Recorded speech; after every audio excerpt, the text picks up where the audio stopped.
Para conocer más de cerca la situación de México en medio de esta pandemia, hemos invitado en esta mañana a dos queridos amigos mexicanos, dos jóvenes científicos, Luz María Garduño Sarasúa. Ella es PhD en Ciencias, graduada en la UNAM, la más grande universidad mexicana. Ella es investigadora en genética humana en el Centro Médico Nacional Siglo XXI en Ciudad de México, y su esposo Rafael Hernández Víquez, maestro en ciencias, jefe de laboratorio de influenza y otros virus respiratorios en Ciudad de México. Los dos son esposos, coincidencialmente se convierten en sujetos científicos, en expertos en un tema de tanta actualidad. Vamos a pedirle su análisis, su visión. Ante todo, quisiéramos exteriorizarles nuestros sentimientos de que ojalá se encuentren las cosas aún en control en México, que esta especie de lenidad, así lo observamos desde acá, que se ha dado, obedezca, ojalá, a políticas correctas, pero vamos a tratar de entender mejor esta situación, dando paso de inmediato, en primer lugar, a Rafael Hernández, con su maestría en ciencias. Rafael estuvo hace muy pocos días analizando muestras de posibles casos de H1N1 y nos va a comentar su experiencia. Bienvenido, Rafael. Muchas gracias, buenos días. Cuéntanos, Rafael, ¿cómo está la situación por allá? Y en particular la experiencia que tú has tenido en Ciudad de México, en el hospital en el cual tú laboras. Bueno, aquí en la ciudad, en México en general, considero que se ha tenido las precauciones, el gobierno ha tomado medidas pensando mucho precisamente en la economía. Recordemos que el precio del petróleo se ha desplomado y eso afecta de forma independiente a lo que sucede con el virus. Ahora se encuentran 118 personas infectadas, pero solamente 2 de ellas han sido transmitidas entre familia. Eso es muy importante porque el resto, los 100 restantes, son casos importados. Eso da muy buena información para saber qué decisiones tomar. Mientras no haya esa transmisión que se domina como autóctona entre personas, entre ya la población, puede haber cierto control. Recordemos que si se toman medidas como restringir o entrar a una segunda etapa en la que se restrinjan eventos de más de 1,000 personas, lo cual no ha sucedido todavía hasta este momento, pues la pérdida económica es muy grande, sobre todo para las personas que tienen trabajos informales, que es una gran cantidad, incluso para las personas que no tienen un contrato fijo, porque habrá una gran cantidad de despidos. Eso es un hecho y que se ha visto en otros países. Yo pienso que por ese lado van las decisiones del gobierno, ¿no? Sin embargo, bueno, estamos a punto de entrar a una etapa 2. Entre ayer y hoy se detectó alguna persona que estuvo en un evento masivo, entonces se espera que en los próximos días esto se multiplique de una forma pues prácticamente exponencial. Sin embargo, también yo puedo decir como parte de este sistema que lleva a cabo los análisis, la gran mayoría salen negativos, obviamente, y el virus no es un virus que tenga una alta tasa de mortalidad, ¿no? Por sus características, afecta solamente a nivel del sistema respiratorio bajo, y bueno, los más afectados son las personas que tienen enfermedades previas, ¿no? Como cardiopatías principalmente, diabetes, cáncer. Entonces, el enfoque debe de ser en atender justamente a estas personas que tienen una mayor probabilidad de tener una afectación muy grave. Hay una observación que hemos escuchado a expertos en México, y esto sugería también el reportaje que acabamos de transmitirlo de la Deutsche Welle, de que de alguna manera el gobierno de López Obrador estaría privilegiando por el momento la economía. México es un caso sui generis. Si en Ecuador tenemos nosotros aproximadamente la mitad de la población, algunas cifras dicen hasta un 60% de personas que viven al día a día, es decir, que necesitan trabajar para alimentarse, la situación sería aún mayor en México. Se habla de un 70% de las personas que necesitan salir a trabajar cada día para sobrevivir. ¿Sería este un tema, Rafael, prioritario en México, o podría pensarse, esto sería realmente algo un poco, digamos, fuera de tiesto, pero cabe la pregunta ante el comportamiento del gobierno de México y de la sociedad mexicana, que la población de México tiene una cierta resistencia o se reacciona el cuerpo humano de los mexicanos de una manera diferente a lo que está pasando en el resto del mundo. Pues aquí estamos viendo en Ecuador el crecimiento de una curva logarítmica que no sabemos hasta dónde va a llegar, una curva exponencial en el número de contagios que no se ha visto en México. ¿Cuáles son tus conclusiones para nuestros oyentes? Queremos decirle que además de la formación altamente técnica de Rafael, lo hemos conocido, lo conocemos por varios años, es un gran observador de los fenómenos sociales y políticos de México. Bueno, yo pienso que en realidad sí se está privilegiando el hecho de no afectar económicamente a las personas. En la Ciudad de México en particular hay una gran población fluctuante, aproximadamente 5 millones de personas llegan a trabajar a la Ciudad de México, ¿no? Entonces, el hecho de que pase a una etapa en la que se restrinja el acceso al transporte público, por ejemplo, afectaría enormemente la economía. Se están tomando medidas, considero, de una forma muy precavida. Ya el hecho de que cierren las universidades, todos los eventos masivos, y como bien dice en el reportaje, algunos centros se han adelantado y lo han llevado a cabo sin que sea una restricción ya obligatoria. Pero también recordemos que se requiere de la conciencia de las personas para que esto se pueda llevar a cabo, ¿no?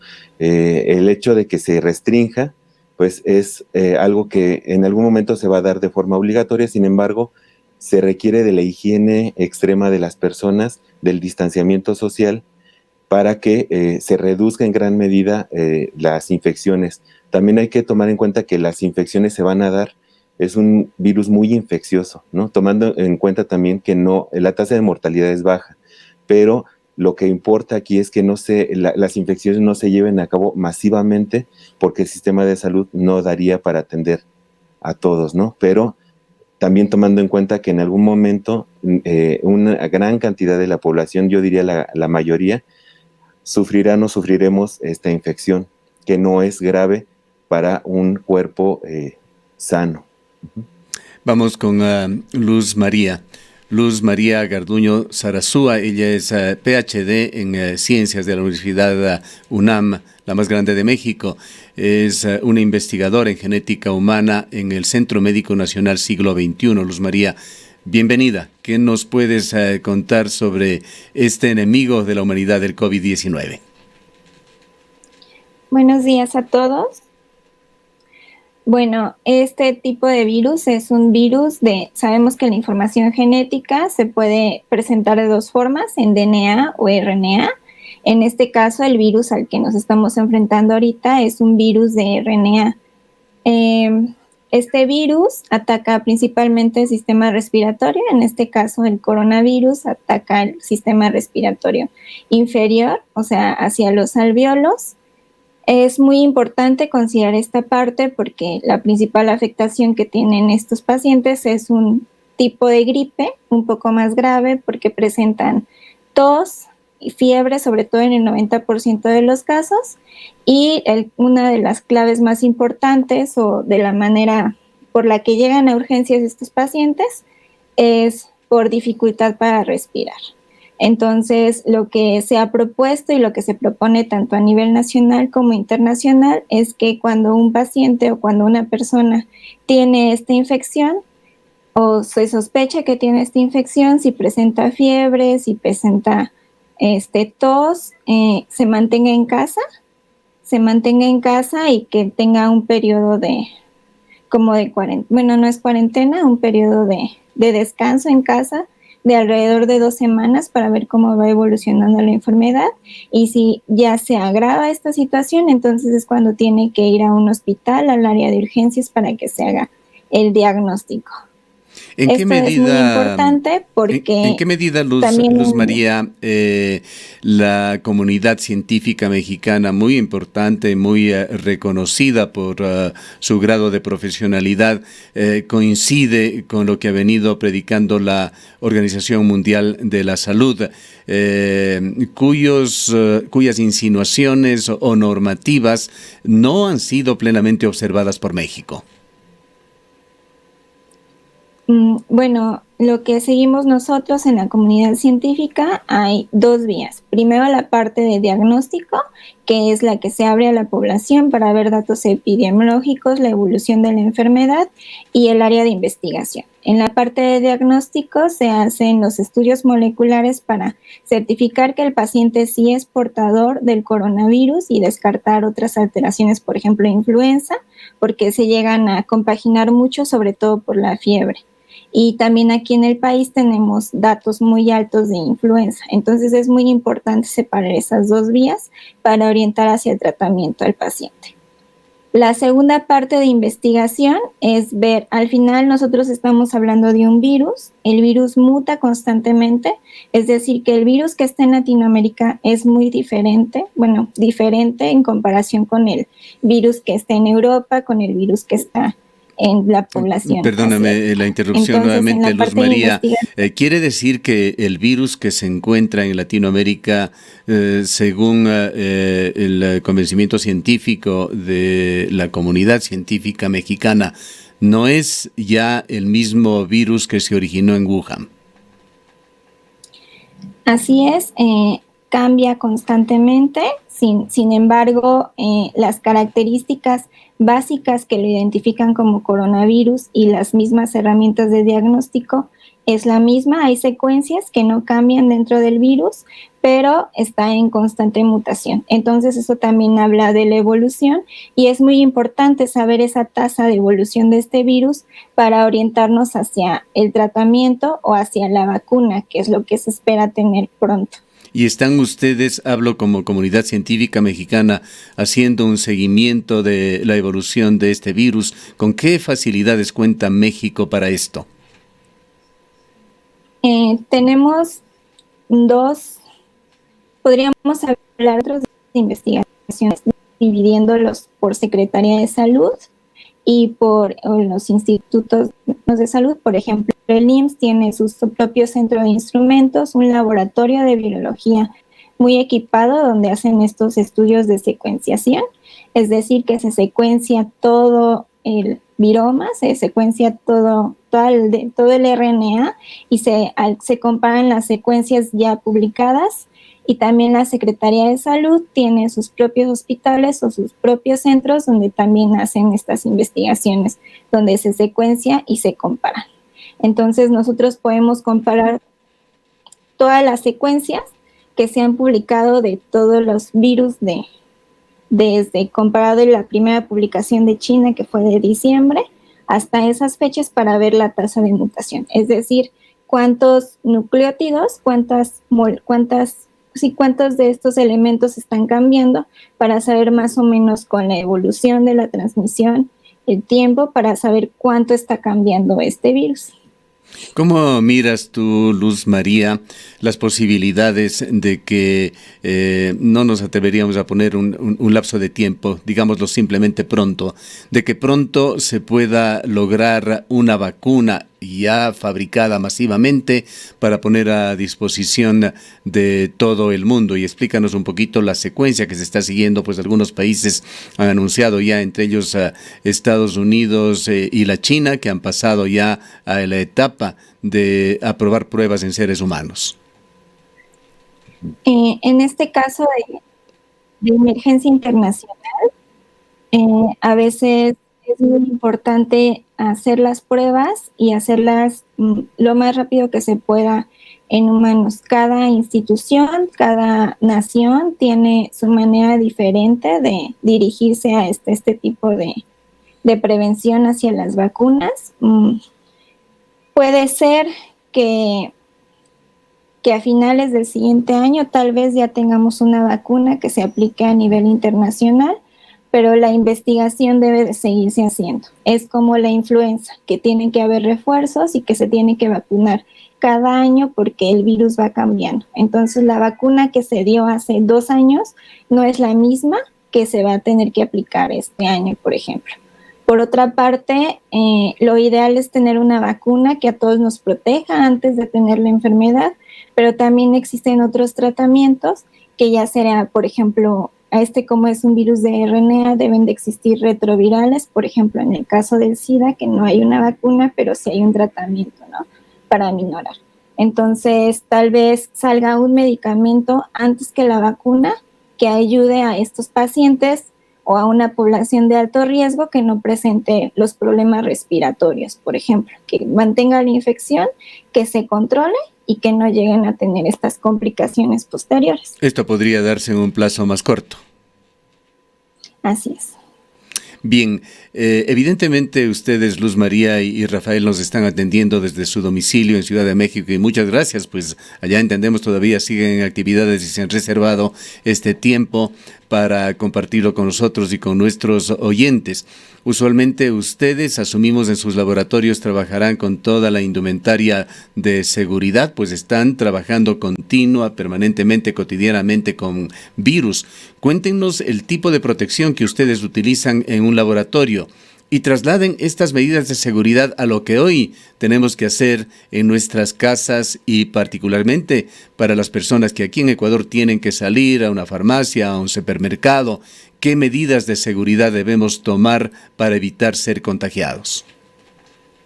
Bueno, en el laboratorio tenemos un equipo de alta eficiencia que consta de una bata desechable larga o un traje completo que incluye botas o zapatos, un cubre zapatos, doble guante de látex, un respirador de alta eficiencia N95, N100, que tiene un poro muy pequeño como para que no pueda caber por ahí, digamos, las partículas por las que se propaga el virus, gogles y cofia. Entonces, eso es de alta eficiencia en laboratorio para trabajar. Lo importante, aparte de portar el traje, es saber retirarlo para no llevarnos contaminación. En el caso de la población en general, los cuidados que debe de haber es una higiene muy continua de manos, no tocarse las mucosas, la cara, la boca, la nariz, los ojos, porque, como recordemos, el virus se transmite por partículas. También debe de tomarse en cuenta que en algunos estudios se ha verificado que también se puede transmitir por las heces fecales, por lo tanto, debe de tenerse mucho cuidado al momento de nosotros entrar al baño, tapar la taza del baño y poder descargar el agua. Eso es bien importante porque cada que realizamos eso, también hay partículas y coloides que se suspenden en el aire, ¿no? Yo les sugiero cubrir sus cepillos de dientes, tener mucha higiene también en casa, limpiar con cloro del comercial, diluido. La OMS y el Instituto Mexicano que rige esto habla de una concentración de 0.1%, es decir, una concentración baja de cloro es suficiente, pero también dejarlo actuar durante 15 minutos para que sea efectivo. En cuanto a guantes y cubrebocas, en realidad a una persona que no tiene la enfermedad, que no tiene síntomas respiratorios, ya sea coronavirus u otra enfermedad respiratoria, no se recomienda que las personas comunes lo traigan, ya que el virus no se transmite primero por vía cutánea, no tiene caso traer guantes, pero sí lavarse las manos. Y el cubrebocas tiene un tiempo de vida de algunas horas. Entonces, el hecho de traer cubrebocas tampoco nos va, si estamos a una cierta distancia de otras personas, no es necesario traerlo. Pero si lo traemos solamente para casos de personas que tienen alguna enfermedad respiratoria en este momento. ¿Sí? Imaginen la cantidad de cubrebocas y la cantidad de basura que va a generar. De hecho, si las personas traen cubrebocas y no se lo cambian a diario y lo reutilizan, eso se convierte en lo que es como un fomite, es decir, un transmisor de enfermedad, ¿sí? Porque estamos acumulando la contaminación ahí. Por lo tanto, se sugiere que no traigan ni guantes ni cubrebocas, solamente si tiene alguna enfermedad respiratoria y a las personas que tienen estas enfermedades como una gripe común, influenza, etcétera, se recomienda no salir, mantenerse en su casa aislados. ¿Qué nos pueden decir, además del uso de jabón, Luz María o Rafael, sobre los desinfectantes? Aquí se ha producido incluso una escasez de desinfectantes que esperemos se vaya balanceando, pues la vida continúa en Ecuador, pero hay desinfectantes de yodo, hipoclorito, amonio cuaternario, alcohol. Además, ¿qué tipos de alcohol pueden ser utilizados domésticamente? Por ejemplo, lo más común, lo que se puede encontrar en las farmacias es etanol al 70%.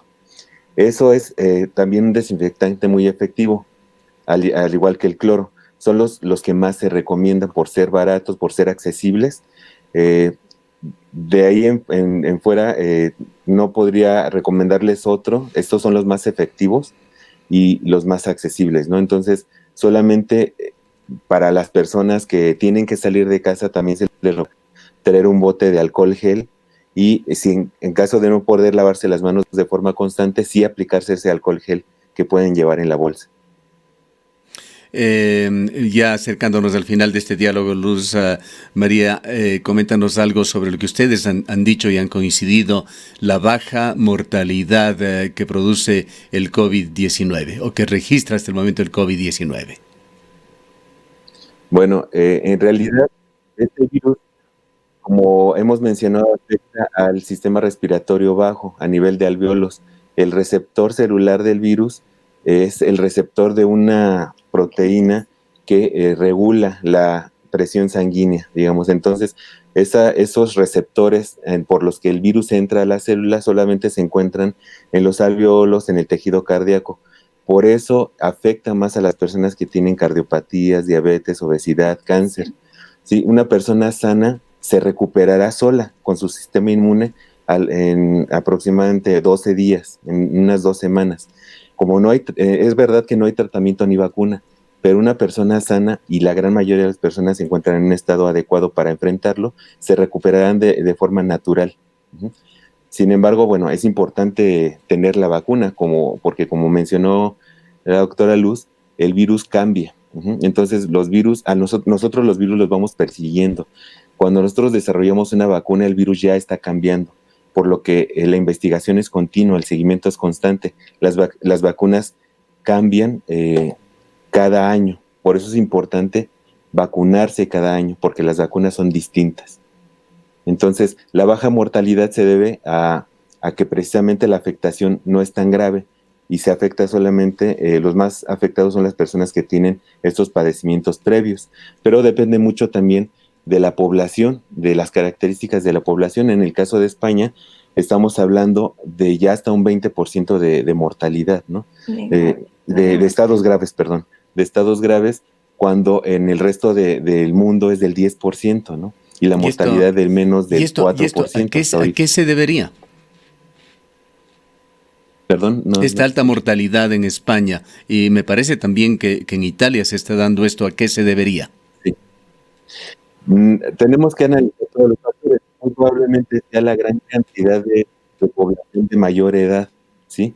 Por ejemplo, en México tenemos una alta tasa de obesidad. Eso también nos puede pegar si la enfermedad se empieza a propagar, pero bueno, son muchos factores.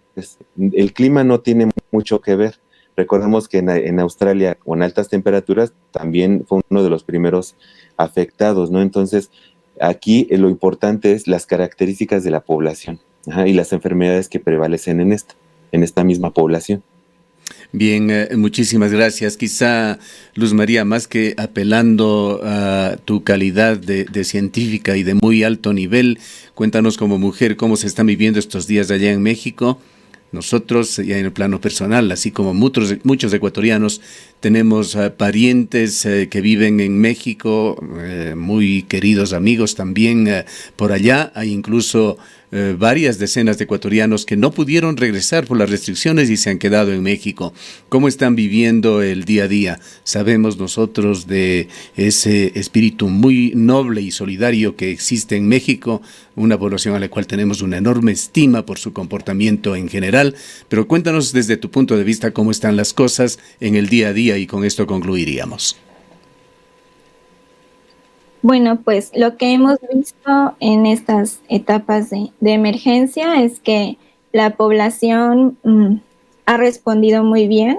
Creo que cuando pasó lo de la influenza en 2009, todos aprendimos mucho desde el lavado de manos. Yo he visto entre mis compañeros de trabajo, entre las personas que van a restaurantes, que mucho antes de que surgiera esta pandemia, pues todos traíamos nuestro gel antibacterial. Entonces, creo que de alguna manera todos estamos aprendiendo, todos nos estamos protegiendo. La indicación o la propuesta es salir lo menos posible de casa, cuidar a la población que está en riesgo, los adultos mayores, sobre todo si las personas no tenemos como gripa o tenemos catarro, estornudos, es no salir de casa, no visitar a nuestros papás, a nuestros abuelitos, por más que los extrañemos, porque es una medida de protegerlos. Algo también que me gustaría mencionar es, retomando lo que dice el doctor Rafael, es una transmisión, es un virus que se centra en los pulmones, en los alvéolos, y hay muchas mujeres que tienen bebés, que tienen niños, y la principal preocupación también en mujeres que están embarazadas es si son portadoras de este coronavirus, ¿qué puede pasar con su bebé? A la fecha no hay publicaciones recientes o no hay publicaciones donde haya esa transmisión hacia el bebé. Sin embargo, lo que se sugiere es, si están amamantando a su bebé, es lavarse las manos antes de alimentarlo para que evitar esa transmisión o ese riesgo de contagio por contacto. Pero hasta la fecha no hay evidencia de transmisión por leche materna. Eso es algo muy importante porque también hay que proteger a los bebés con la leche materna, ¿no? Y pues bueno, creo que todos vamos aprendiendo también de lo que se ve en otros países. Si bien nuestro contexto histórico, social y político es muy diferente al de Europa, pero creo que entre todos podemos apoyarnos. Hay personal de salud que tiene que seguir yendo a trabajar, pero si se puede quedar en casa, nos quedamos en casa todos. Y vamos a cerrar ya, Luz María, pero hay una pregunta que te hace un médico. Los médicos en realidad están experimentando con diversos tratamientos y esto sucede en todo el mundo. Tú has señalado que los retrovirales son los medicamentos más adecuados para tratar de combatir o de mitigar la acción de este virus. La pregunta es en el sentido de que ECAs y bloqueadores 2 de la angiotensina, disculpen para el resto de oyentes los términos técnicos, y señala el médico que en cardíacos aceleran al COVID-19. Esto lo afirma este médico de aquí de la localidad. Y pregunta qué hacer con hipertensos y cardíacos que utilizan estos medicamentos. Bueno, antes de eso, también es importante no a la automedicación. Siempre hay que acudir al médico. En este caso siempre es el seguimiento. Si nosotros le suspendemos el medicamento a un hipertenso, la complicación puede ser mayor. Entonces, este tipo de pacientes pues hay que seguirlos muy de cerca. Lo recomendable es no tomar medicamentos tipo AINES, o sea, aspirinas, ibuprofeno sobre todo. A veces el ibuprofeno es lo que tenemos más en casa, no hay que consumirlo. Y siempre el médico es el que toma la indicación y el medicamento adecuado para cada paciente. Ya, otra pregunta que nos hacen y nos parece muy importante, declaraciones incluso del presidente Trump sugirieron que con la llegada del verano el virus podría atenuarse, pero esto ha llevado a extremos de interpretación, incluso a ciertas publicaciones totalmente irresponsables, invitando a servicios turísticos aquí en Ecuador, en la costa ecuatoriana, señalando que es un ambiente menos favorable para el desarrollo del virus y que más allá de los 25 grados centígrados este se destruye. Por favor, mitos y realidades con respecto a los efectos de la temperatura sobre este virus y su comportamiento, por supuesto, en los microambientes en los que actúa.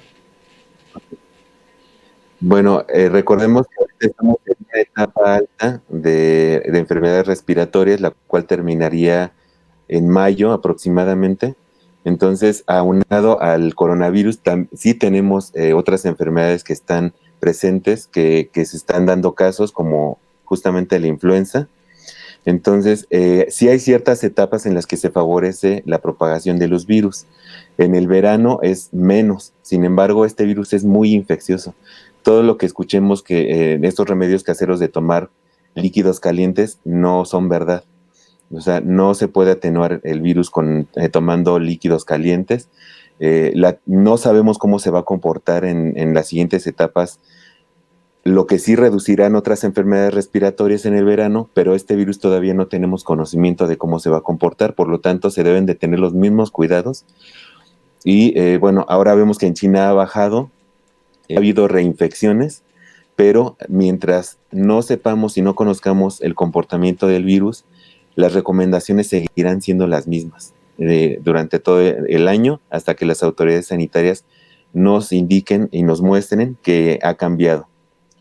Esto cabe indicar, enseguida te doy paso, Luz María, también cabe indicar que la Organización Mundial de la Salud hace aproximadamente 2 semanas hizo un correctivo a una declaración del ministro mexicano de Salud, señalando de que hasta el momento no existía en absoluto evidencia que dé cuenta de esta relación temperatura con el virus y que no era lo más adecuado hablar de esto, que científicamente no está probado.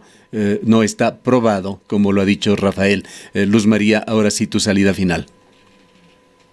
Sí, perdón. También hay que pensar que la temperatura del cuerpo humano es de 36, 37 grados. Entonces es ilógico pensar que a los 24 grados ya se destruye el virus. Cuando nos infecta, nosotros estamos a una temperatura mayor y pues él sigue propagándose, ¿no?, dentro del organismo. Y bueno, ya para cerrar mi participación, bueno, agradecerles a ustedes la invitación, enviarles a todos un cordial saludo. Es muy importante en toda la población no entrar en pánico. Esto es algo que tarde o temprano iba a pasar. Desde el 2007 había una alerta de este tipo de coronavirus que estaba en este tipo de animales como los murciélagos, el pangolín. Y pues nada, que hay que cuidarse, que hay que protegernos y que no entremos en pánico. Recordemos que del 100% de todos lados, solo el 20% evoluciona a casos graves, el 3 al 4% tiene un 3-4% de mortalidad y esta mortalidad está relacionada por complicaciones. Una de estas complicaciones son las alteraciones renales y es más por este tipo de receptores y el tratamiento. Entonces ya sabemos qué medicamentos son los que complican esta situación, cuál es la población que está de riesgo y pues todos seguimos trabajando para protegernos tanto de la población como en el área científica. Ya, habíamos dicho que terminamos, pero hay otra pregunta de un científico. Señala en su experiencia qué tan efectivo es el uso de equipos UV, ultravioleta, en la desinfección de artículos en prevención del virus. Sí, son efectivos.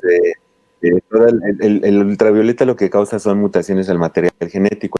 Entonces, la exposición de los utensilios, de los materiales a la luz ultravioleta de 30 muy efectivo, pero obviamente no sobre las personas, no sobre animales, solamente sobre material inerte para la desinfección.